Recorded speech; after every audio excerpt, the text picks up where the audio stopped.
Welcome to the Be and Become podcast, the podcast where we redefine success from the inside out. Here we are going to be exploring the power of radical self-love, well-being, and the deeper meaning of success beyond external achievements. My name is Rebecca, and after years of chasing self-improvement, I realized that doing wellness isn't the same as being well. True transformation doesn't come from fixing ourselves. It comes from fully claiming and reclaiming ourselves to embody the highest expression of our soul's purpose and potential. So if you're tired of the endless chase and ready to step into a more aligned, empowered version of you, you're in the right place. Let's dive in. Welcome back to another episode of the Be and Become podcast. I'm your host, Rebecca. Today, we're going to take a more beautiful scenic route for this episode. I'm here with our amazing expert. Miss Tosin is a 360 brand consultant specializing in luxury positioning and spatial identity. She's here today to tell us more about her purpose and her ethos, which is all about living beautifully and leaving this world more beautiful than the way she found it. Welcome, Tosin. Tell us a little bit more about this concept of living beautifully. It does sound beautiful, but what does it truly mean? Tell us. Thank you so much for the warm intro and for having me on the podcast. For me, living beautifully, it's just as shallow and just as deep as it sounds. I always think there was a quote that I saw a while ago, years ago at this point, where it said, I hope that one day I look back at my life and I think, yes, I made my life a living art. And I think that resonates really closely with the way that I think about how I would like to show up in life personally and in business, and how I'd like other people to be able to show up as well. It's not necessarily about pampering or excess or anything like that, but more so about finding like the simple and the delightful in the simple, if that makes sense. I call it sometimes the magic in mundane, and finding the imperfections, but romanticizing them in such a way that it just brings joy to yourself and to others. Absolutely love that. It's amazing how much we can glean from that. I love how you say that it's kind of shallow and deep, because on the one hand, it is something that we align with something that's surface level, but it really does go deeper than that. And I know that even myself, I'm just going kind of through spring cleaning right now, and I always tell my mental health coaching clients how important it is to make sure that their space aligns with the kind of mental and emotional state that they want to experience. So I really, really appreciate the magic of having things to be, physically beautiful to our own personal standards, but also to live with that standard of beauty and grace as well in the way that we show up. How did this ethos come to be for you, and how are you applying it now to your consulting work?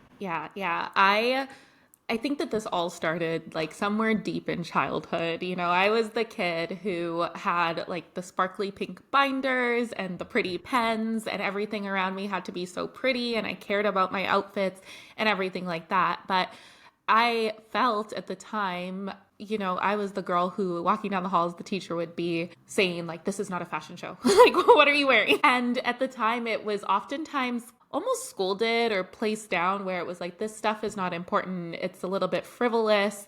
These quiet little things that bring you joy and feel delightful are not as important as the other work that you're doing. But as I grew older and it evolved, and I stepped into the design world and I started studying design and art history, and I came to a place where I was analyzing, like, how is this at odds with or in agreement with these other more deep issues, traditionally deep issues that I care about. Like, it's like, I'm an academic and I care about these social things. And I also want to always have a great outfit on. And I also want everything that I output to be absolutely gorgeous. And do these two things, like, are they odds? Yeah. Are they odds with each other? But I think that that's where it started, and it started forming. And it really took years and years and years for me to get to a place where I think I'm starting to understand it. I believe that messages that aren't told beautifully fall on deaf ears. I think that anybody who works in marketing or advertising knows that very well. And a lot of people who work in the creative spaces know that well too. But beyond those fields, sometimes that's not understood fully or championed as much as it could be. And it's sometimes just people like me who like just naturally had a propensity towards that, who have this like quiet, almost like shameful obsession with beauty. So that's kind of the arc and the backstory of how that started. And I started putting language to it, I would say like maybe 5, 6 years ago now when I first started my business. But now how it evolves, and going back to the like, it's both, sorry, and going back to that it's both deep and shallow at the same time, it can be as nose on head as designing for a cause that I really care about, for a nonprofit organization or for a mission that's going on, and creating like a social justice campaign or poster about something, because a lot of the work I do is business to business and it's for profit. It ends up being that I work with founders and creatives who, in their own small ways, even if it's not for a specific social justice mission, are creating more beauty in the world. Many of us know that small businesses are like the heartbeat of our society, the heartbeat of our communities, and having a successful business can change families and generations. And so when I'm able to go in and understand somebody's mission and what drove them to entrepreneurship, because it's really not an easy path, and what influence they're trying to create for the world, and connects that mission to business objectives and strategies that are going to work, and then take it even a step further and manifest it through visuals, through spaces and digital visuals. That's kind of the way in which I'm able oftentimes to make the world a bit more beautiful. I love it. I absolutely love it. I love that it's something that seems, like you say, kind of surface level, but it has an actual very deep impact. Our physical spaces, but also just like when, I really understand this because actually prior to being a corporate well-being strategist, I had founded my own company, Bitton Brand Consulting, where I was working on it's very funny actually, because I feel like you help brands in terms of how they visually show up, and kind of like sort of the face the face that they use to, face their audience and face their clients and their stakeholders in a way that actually aligns with their mission. I did something similar where I wasn't necessarily the face, but I was kind of the voice. And so I would help align those business objectives into their messaging and their content, because my art form was writing. I was never much of a visual person, but I was always a writer, and that was my art form. So it really brings to mind that sometimes we see that these sort of creative outlets, it seems like they don't really fit into our functional, business-oriented society. And yet I love to have people like yourself on the show, including something like myself, but I'm just realizing it now, that we can actually apply our art form and our creative outlet and just our overall creativity in general, being able to really champion that creativity and put it out in the world in an act of service. Mm-hmm. And that's what I really love about this work as well, is you're right. The entrepreneurship journey is not easy. It's exactly something that we talk about here, where we really want to make sure that everyone understands that success isn't just about, making the sale or getting a bunch of followers. It could also just be finding that aesthetic that allows you to step out into the world with confidence, and with authenticity. I think is so powerful, that even though it seems like, oh, I just like to make things beautiful, that the deeper impact on that is that you're allowing these companies, as well as I'm sure the individuals that you impact as well, allowing them a way to show up in the world visually that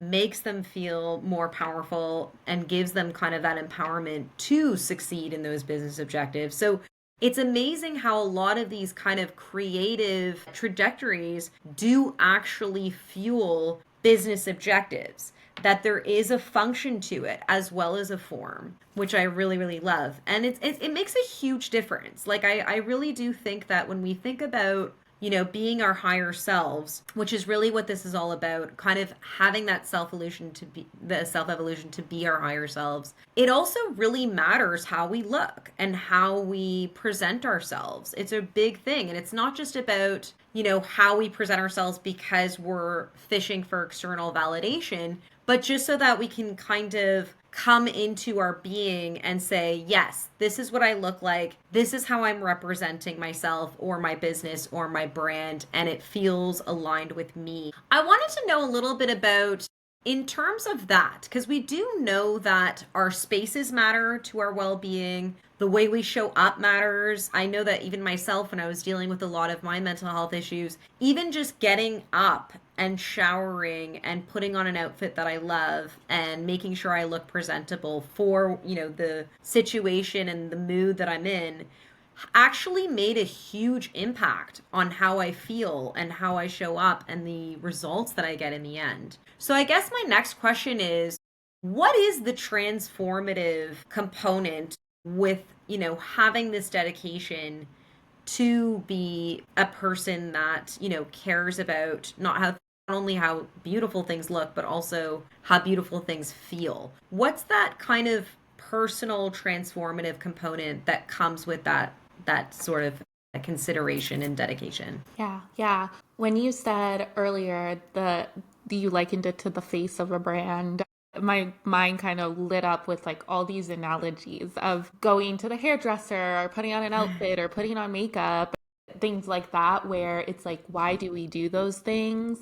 And like you said, there's surface level reasons for it, for sure, where it's like we all want to be perceived as beautiful. But when you even think about that, it's more so about wanting to be perceived in a way that feels true to how you are on the inside, the professionalism you bring to the world, etc. Right? And so that's why we have this standard of like what to wear to work versus maybe what you could wear to the beach, etc., etc. And people are thoughtful about how they present. It's a way of self-expression. And I think that for businesses, even more so, your copywriting work and your brand messaging work certainly is tied to this. There's so many different levers and tools that we can use in businesses to be able to communicate our mission, our vision, to connect with ideal customers and clients without directly speaking, right? Like even just the tone of your copywriting, the content matters, but the tone matters immensely, if not even more, honestly. And same with the visuals. It's like, of course, the name of your business matters, but how your logo presents it is going to communicate a certain feeling, and on and on and on from that. And since so many of my clients are either small businesses or they're medium to large businesses, but I'm often working with the CEOs and founders, so much of what we're doing is taking who they are as a person and what drives them and personifying it into a brand. And that is honestly one of the biggest things that I'm always touting on in scalability, right? Because it's easy when it's just you, or it's just you and a couple other people, for all this like innate intrinsic passion and stuff to come out through your work. But as people grow and as they scale, it gets more and more difficult. And that's where branding and brand guidelines and things like that come into play. But through it, because it's such a personal endeavor to be an entrepreneur and to start a business, there is so much just self-analysis and understanding of why you've done this and what drives you that comes into it. Although I don't claim to be a therapist or to life coach people through it, I do think that it's tied. And I think that there's a trigger or an encouragement to dive deep into self and to pursue this, again, beautiful life, and to pursue self-healing in these ways to be able to present well in your business and then have your business present well to the world. That's a lot of fluff, but I'm not sure if it answers your question directly. It's just how I think about these No, but things. it really does, because what you shared there is that it's not about, oh, I want to look good for this person, so I'm going to go ahead and, something conventional, like, oh, I'm going to dye my hair blonde and make sure I'm really skinny so that I can fit a beauty standard. What you're sharing is that we actually need to be our own beauty standard, and we need to ensure that we look at beauty as a way of communicating and representing who we are. And I also this notion of the evolution. Like, I'm thinking right now, I'm wearing a Calvin Klein blouse and a long jacket, and this is how I feel today. I feel like I want to be sophisticated, I want to look classy, I want to look effortless. That makes a lot of sense for who I am, because I'm very low maintenance. I'm not really very high maintenance, and that sort of thing. So it makes sense for me. But what I think is interesting is, my style, maybe a few years back or even a little while back, would have thought this was boring.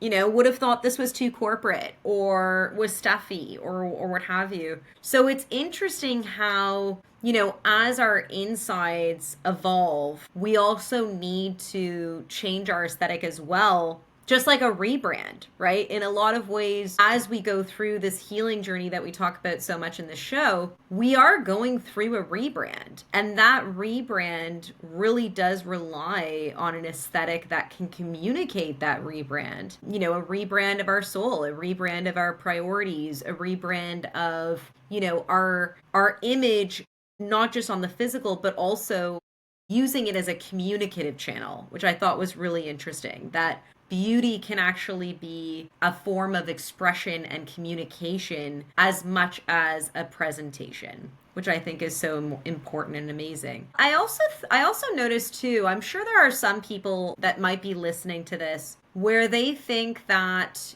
beauty is something that is an extra, or something that, they really, really need to be motivated, let's say, if they're in a not so great place, to take care of themselves. Because the way you talk about it, having that extra care, there sounds to be a lot of care in what you do, making sure that those materials look on point, that look on brand. I say this to my classmate, like I have students that I teach Comtech with, and it makes a huge difference on a business level for sure. I've seen a number of, like, for me it's a copy thing, so like I see marketing materials from huge brands coming out with spelling mistakes, and it drives me nuts. Yeah. Like, I'm sure you have certain design standards where you see things come out and you're like, oh my God, that looks awful. I would never put that out. And it really is a big reflection on our care. And I think that in terms of our personal beauty aesthetic,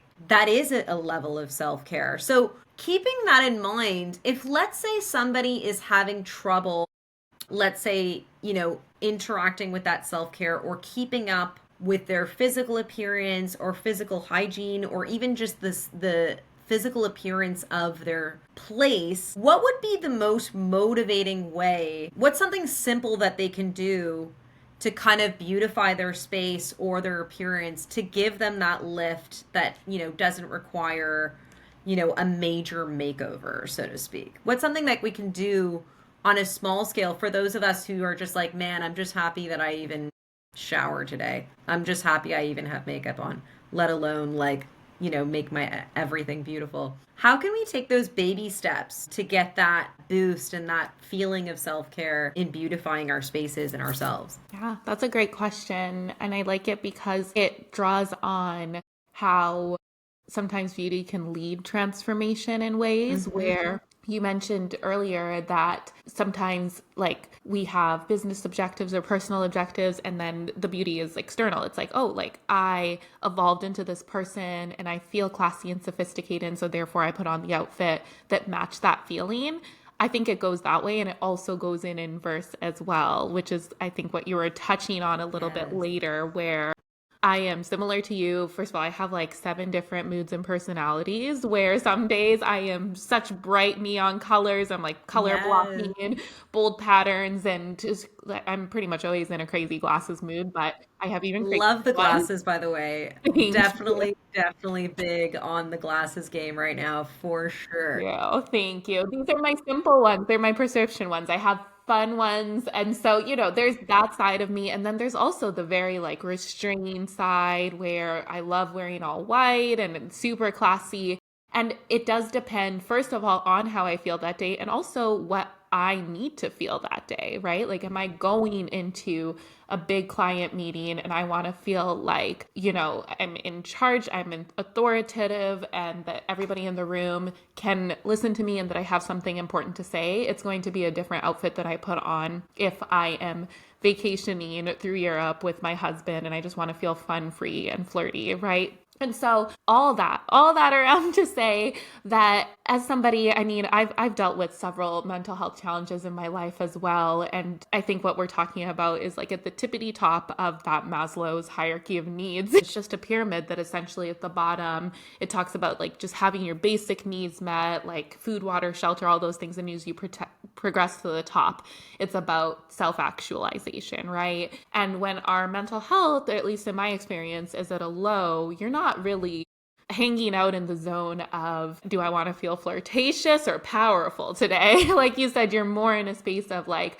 okay, it's going to take everything in me to just get up and take a shower. And so just having grace for oneself and being in that place and understanding that it's not every time that you're shooting for like stunningness, but just like the baby steps of, like taking a shower and making sure your hair is just brushed. And it can be a very cozy outfit or it could be a pajama set, but just pick the matching one maybe so that you feel a little bit put together. Or in your home, for me, my quickest way is just making sure it's simply tidy before even decoration, before anything beyond that, just making sure things are clean and tidy. And then for just really practical tips, and I think this applies across the board, whether it be wardrobe or home design or business design, I think cohesion is your friend. Cohesion and consistency. As you were talking about with the spelling errors, making a brand present like disheveled in a way. It's kind of like the equivalent of wearing pajamas, I would say, to a job interview or something like that. It kind of tick in visual design is every single time there's just a lack of consistency. So maybe we have like 14 fonts going on a website because we know that nobody has been very intentional about curating this. And I think that like just getting really consistent about things and really clear can help a lot. And I think that can apply to personal life as well. Like I said, I'm a big fan of monochromatic outfits. Helps a lot. It really does. It really, really does. I also love this idea of, I find that one of the things too as well, like thinking about beauty as a tool as well. Like I love the idea of saying, working from the inside out as well as the outside in, because this show we talk a lot about how, we want to succeed from the inside out, which is really about, feeling beautiful, feeling empowered, feeling in control, feeling whole, feeling like we're not lacking. There's a big thing about essentially, like the idea is, our reality within ends up coming out in our reality in this external world as well. But I love having this episode because it's a great reminder that it works both ways, that our outsides matter and they affect our insides a lot. I also noticed too that I find that in our quest to reach our higher selves, I think that even like you said, it could just be something really, really basic like tidying up our place. It's amazing how honestly throughout my experiences in the mental health field, I can actually tell you what a person's mental health is like just by looking at their place. Like, it's incredible. Like, honestly, like sometimes if I let's say I go to a friend's house and I know she's not very tidy, but if I go in there and I see, a coffee mug that's been there for a few days, I actually am concerned about their mental health. And it's actually like, it's one of those things where, as we lose that standard of this is how I need to look, this is how I want my business to look, having those standards allows us to elevate our self-care and elevate how we feel also from the outside in as well as the inside out. We can use the beauty to help us feel what we want to feel, and we can use beauty to help us represent the feelings that we are feeling. So I love that as a beautiful, almost like an alchemy. It sounds like a tool of alchemy in a sense. I want to step into starting with my outfit. Now, this is the environment I want to have internally, starting with how I'm keeping my desk. Little adjustments like that. I want you to tell me a little bit about the transformation piece. So let me know in terms of the clients you've worked for. And I know that you've worked for a range of clients everywhere from, nonprofits all the way into corporate. Tell me a time where your amazing, beautiful, purpose-filled talent of, making this world a better and more beautiful place. Tell me about a time where you've extended that magic and what the result was. The result in terms of it could be external results or even just internal results, like the way that, the brand is felt potentially by its audience. Yeah, tell us the story about that transformation or transformation that you were able to facilitate through your work. Yeah, a transformation that I'm thinking about right now, and it comes to mind first because it has a larger reach. And so there's more that I can pull from there. But like you said, there's several examples of things that are a little bit less intimidating, perhaps, to hear. But there was a project that I was doing recently, and, this is like a year-long endeavor, and that was just my piece of it. Many years long for others who are on it. And there was a real estate trust, and they are located just outside of Washington, D.C., and they had purchased essentially an entire neighborhood, and we're working through repositioning it. And I was brought on as part of the design team to help them with their branding and their marketing. And so as a part of this initiative, they're amenitizing the area with several, like a cocktail bar, listening lounge, and, a cafe, and also a conference center and an office tower. And so it was like this mega branding project where it was like 4 brands, but they kind of had to all be unified as one, also under this house of the branding they had created for the neighborhood at large. And I think that project was very juicy for me because there was so many layers to it. And of course, it all started with the strategy of like, okay, well, who are we speaking to?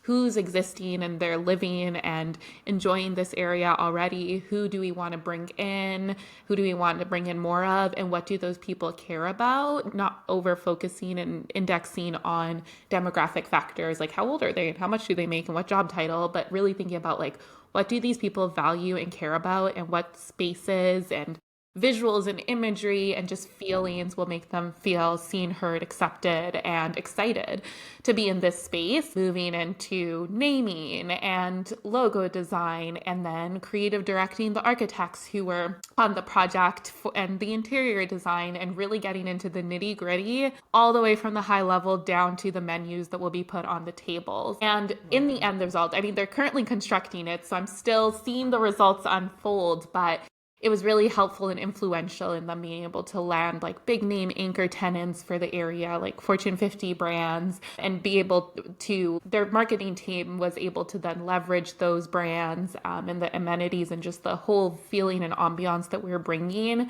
to be able to lease to certain types of clients and offices and bring in just more of that energy to the neighborhood, which then goes down from the business into the people, right? Where it's like, now there's very specific type of people that we're going to be able to employ, and those people are going to have a great experience, when they go to work every single morning and they're drinking at that coffee shop that we designed. And getting down into the nitty gritty there. So of course there's like those like nerdy KPIs of like, okay, we were able to get like 4x ROI on this project and things like that. But The things that often drive me and make me feel really passionate are not just those numerical KPIs, for sure. I have an MBA, of course I care about those, but it's also just thinking about the influence and the impact that now this project has on that neighborhood and all the people who have this like really special place to call home and to be able to go to work in. I love that. Oh my gosh, as you were discussing that neighborhood, I just imagined like this beautiful outdoor workplace that is just like warm and cozy and gorgeous. And it just made me realize like it's amazing how much that makes a huge difference. And it goes back to this concept of, are we measuring success in the best way? Because all of those little things, that's what brings people coming back. I mean, at the end of the day, that is their experience. We as a people, even just on a neurological basis, I'm a big nerd when it comes to neuroscience, and I know very well that we actually are very visual creatures. Our perceptions are very much tied to what we're seeing, and the representation of what we're seeing has so many layers to it. Like you said, like even just having, choosing wood instead of marble, to create that warmth, like that's an instant, almost like a vibe shift in a sense. So it's amazing how, our outer world and our inner world are so inextricably linked. And I think it's so important that businesses, brands, as well as people understand that the way that we show up, the way that our brand, communicates itself in its physical environment, that is our experience. And, I think that experience needs to be in the KPIs. I think that the experience because honestly, like I'm even seeing it now with restaurants I want to go to, cafes I want to go to. I noticed, and I actually think, I'm sure you have stats on this too, but people are choosing to shop and eat and drink in places that look nice, that have an atmosphere and an ambiance. And it's something that we're not measuring, right? Not measuring the emotional resonance that comes from the amazing type of, curated environments that you're designing for those businesses. It's a beautiful, beautiful thing. And it brings me back to, I guess, our closing for the episode, which is this notion of, again, coming back to that ethos of making the world more beautiful than the way you found it. And it sounded like you did that with this project. So I'm so proud of you for being that eye that we all need, bringing that beauty that we all need to make our experiences more delightful, to make ourselves feel delightful, and for us to go ahead and actually emit that kind of delight and love and care that we have in our appearance, but also our experience and the way we're showing up as our higher self. It's definitely one thing where we can't get away from it. We can't just go about and say things like, oh, well, I don't care what people, see or look at, how I look. And, there's that feeling I hear sometimes when I'm coaching my clients and they're like, I don't really care. Like, who's going to see me anyway?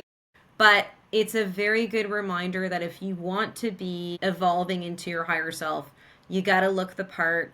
You got to act the part as well. And we also need to be very aware of the spaces that we're in so that they can reflect our internal as well as our external selves, because they really are so connected. I want to also give you some time as well, just as some final lines. Let's say for our audience, really bringing home the importance of, form and beauty and how that can shape our evolution. Is there anything else you want our audience to know about that amazing magic that you bring into our world? Thank you. Yeah, I completely agree. Of course, I'm so in alignment with so much of what you shared, and I'm absolutely seeing you're right in that I have many, many stats on exactly how businesses and perceptions are influenced by the experience that people are having and by aesthetics, spatially and digitally. Of course, I trained as an architect. I moved a little bit away from it, but it's always in my heart and in my soul. It influences the work that I do greatly. But like you said, we are entering an era, and we have been for a while. And similar to you, I'm nerdy about psychology and more from a marketing perspective of community. What am I trying to say? Consumer. Okay.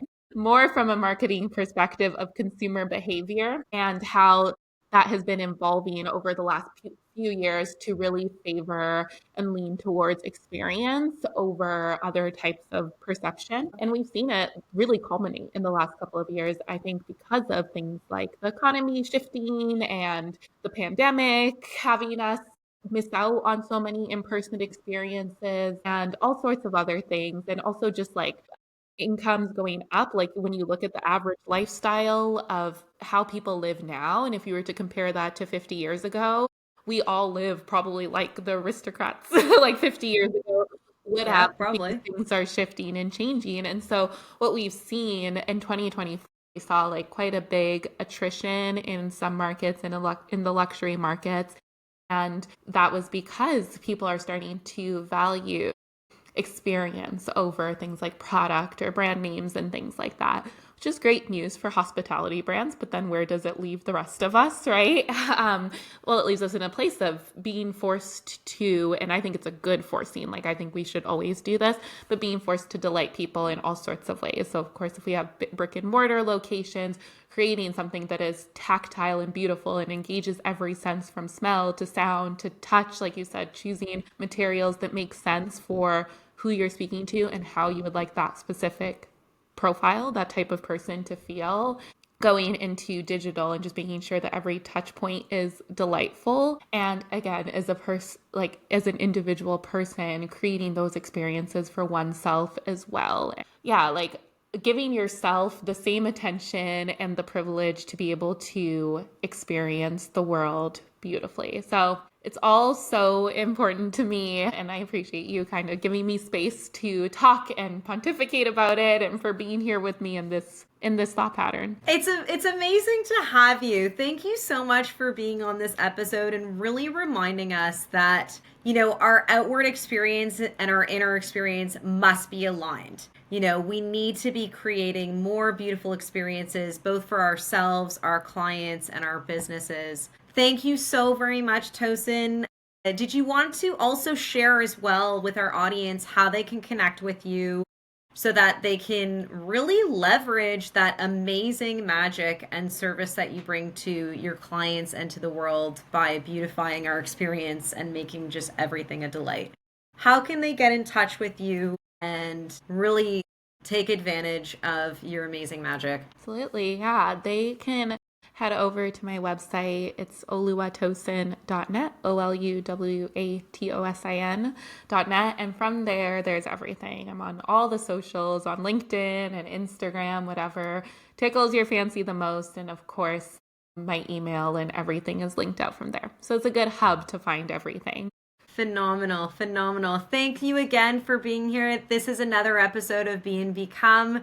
I hope you get to live and be and become a little bit more beautiful after this episode. Thank you so much, everybody, and I will see you in the next episode. Aww.